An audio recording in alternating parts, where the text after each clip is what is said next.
नमस्ते।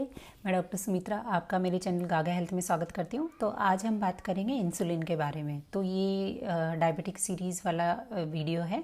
तो आज हम बात करेंगे कि इंसुलिन कितने टाइप का होता है, कैसे देना होता है, कैसे स्टोर करना होता है, और अगर इंसुलिन दे रहे हैं तो क्या क्या कॉम्प्लिकेशंस हो सकते हैं। ठीक है, तो चलिए वीडियो शुरू करते हैं। सबसे पहले हम जानेंगे कि इंसुलिन जो है टाइप 1 डायबिटीज़ का मेन स्ट्रीम ट्रीटमेंट है। मतलब टाइप 1 डायबिटीज़ में इंसुलिन मेन ट्रीटमेंट है।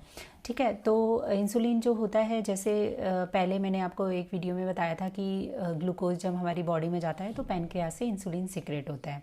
तो वो सेम मैकेनिज़्म हम वैसे ही देते हैं कि जब खाना खिलाते हैं तो उससे पहले या बाद में इंसुलिन हम देते हैं ताकि जो शुगर है वो हमारी बॉडी पचा सके। ठीक है, तो जो इंसुलिन होता है वो कई प्रकार का होता है।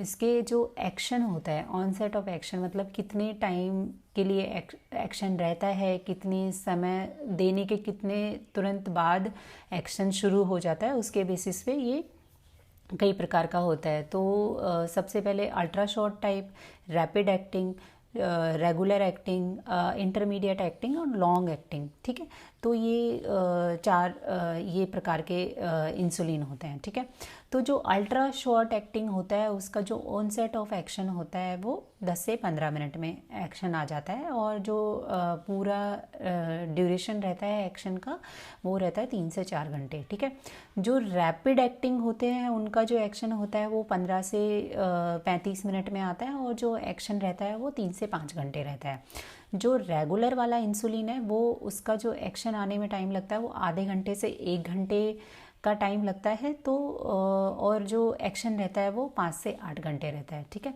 जो इंटरमीडिएट एक्टिंग होता है उसका असर आने में 2 से 4 घंटे लगते हैं, और जो इसका असर रहता है वो 12 से 24 घंटे रहता है। जो लॉन्ग एक्टिंग इंसुलिन होता है वो उसका जो असर आने में 2 से 4 घंटे लगते हैं, और उसका जो एक्शन है वो 22 से 24 घंटे असर रहता है। कुछ इंसुलिन आजकल वैसे भी ऐसे आ गए हैं जिनका असर 48 घंटे तक भी रहता है। ठीक है, तो ऑनसेट ऑफ एक्शन के अकॉर्डिंग ही हम बच्चे के पेरेंट्स को बताते हैं कि कब देना है। जैसे जो अल्ट्रा शॉर्ट एक्टिंग होता है उसको खाने से जस्ट बाद में देते हैं, जो रैपिड होता है उसके खाने के जस्ट पहले देते हैं, जो रेगुलर वाला होता है वो खाने के आधे घंटे पहले देते हैं। ठीक है, जो NPH होता है यूजुअली दिन में 2 बार लगता है, एक सुबह एक नाइट में 10 बजे। ठीक है, जो लॉन्ग एक्टिंग होता है वो यूजुअली एक ही टाइम लगता है, रात को दे सकते हैं या सुबह दे सकते हैं, अकॉर्डिंगली कैसे शुगर मॉनिटर कैसे शुगर लेवल आपका रह रहा है। ठीक है, तो ये हो गए टाइप। अब इंसुलिन का स्टोरेज बहुत ही इम्पॉर्टेंट है। जैसे इसका कोल्ड स्टोरेज बहुत इम्पॉर्टेंट है, क्योंकि अगर आप इसको जो इसको रिक्वायर्ड टेम्परेचर है उस पर अगर स्टोर नहीं करेंगे तो इसकी जो क्वालिटी है वो ख़राब हो जाएगी। ठीक है, तो इंसुलिन को जो स्टोर होता है वो डीप फ्रीज नहीं करना है, फ्रीजर में नहीं रखना है, डायरेक्ट सनलाइट या फिर कहीं गर्म एनवायरनमेंट में नहीं रखना है। इसको आप जो अनयूज्ड वायल है, जो इंसुलिन के अनयूज्ड वायल या पेन है, उसको आप 4 to 8 डिग्री सेल्सियस पे फ्रिज पे रख सकते हैं। जो आपने एक बार वायल खोल ली है तो उसको 2 से 8 डिग्री सेल्सियस पे फ्रिज में, कुछ प्रिपरेशंस जो होती हैं, कुछ कंपनीज होती हैं वो बोलती हैं कि उनका जो प्रोडक्ट है वो 3 महीने तक रख सकते हैं, कुछ कंपनी बोलती हैं 4 हफ्ते तक रख सकते हैं, कुछ कंपनियां जिनका प्रोडक्ट ओनली 2 वीक्स के लिए रख सकते हैं। तो वो आपको लेबल में पढ़ लेना है कि जब वायल खोल लेंगे तो उसके बाद कितने दिन में, विदिन कितनी दिन में आपको यूज़ करना है। अगर इंसुलिन में जो कलर चेंज हो गया या फिर कुछ आपको लग रहा है कि कुछ प्रेसिपिटेट जम गए हैं, मतलब नीचे क्लॉट से जम गए हैं, तो वो इंसुलिन आपको यूज़ नहीं लेना है। ठीक है, अब जो इंसुलिन, जैसे किसी के घर में फ्रिज नहीं है, जो रूरल एरिया के लोग होते हैं या फिर जो poverty line, below poverty line वाले लोग होते हैं, उनके पास फ्रिज नहीं होते, तो उस केस में आप को इंसुलिन कैसे रखना है।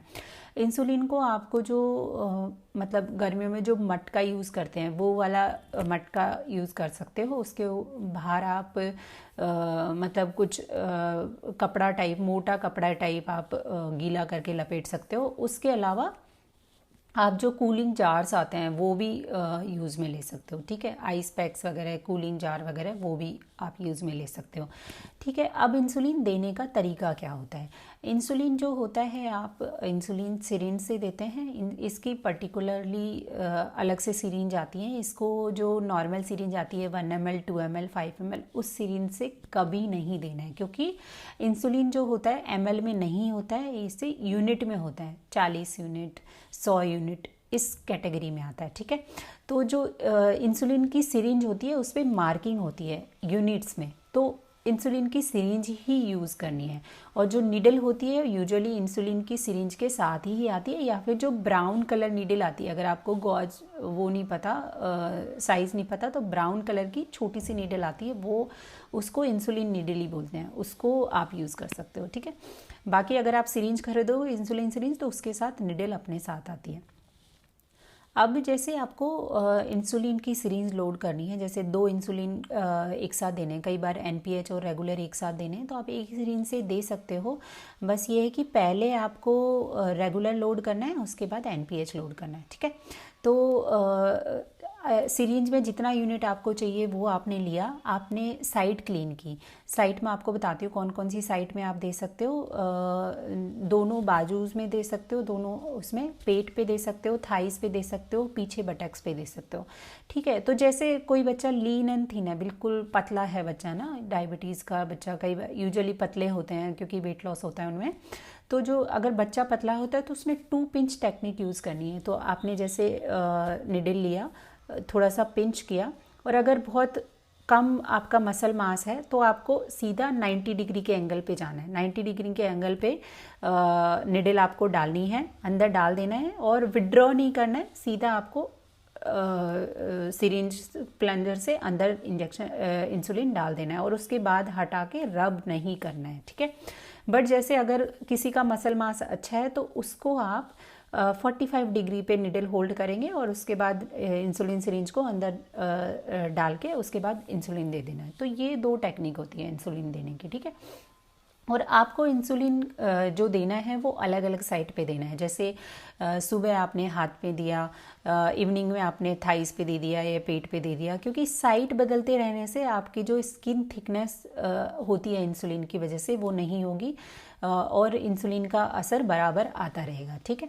तो और रिएक्शन क्या क्या हो सकती है इंसुलिन से? कई बार होता है कि इंसुलिन से एलर्जिक रिएक्शन हो सकती है, या फिर सेकंड जो रिएक्शन होती है इंसुलिन से उसको लाइपोडिस्ट्रोफी बोलते हैं। जैसे मैंने अभी बताया आपको कि स्किन थिकनेस हो जाती है, तो अगर उसी थिकनेस वाली स्किन में आप इंसुलिन देते रहोगे तो वो इंसुलिन अंदर एब्जॉर्ब नहीं होगा और असर नहीं आएगा, और बच्चे का शुगर कंट्रोल नहीं होगा, ठीक है।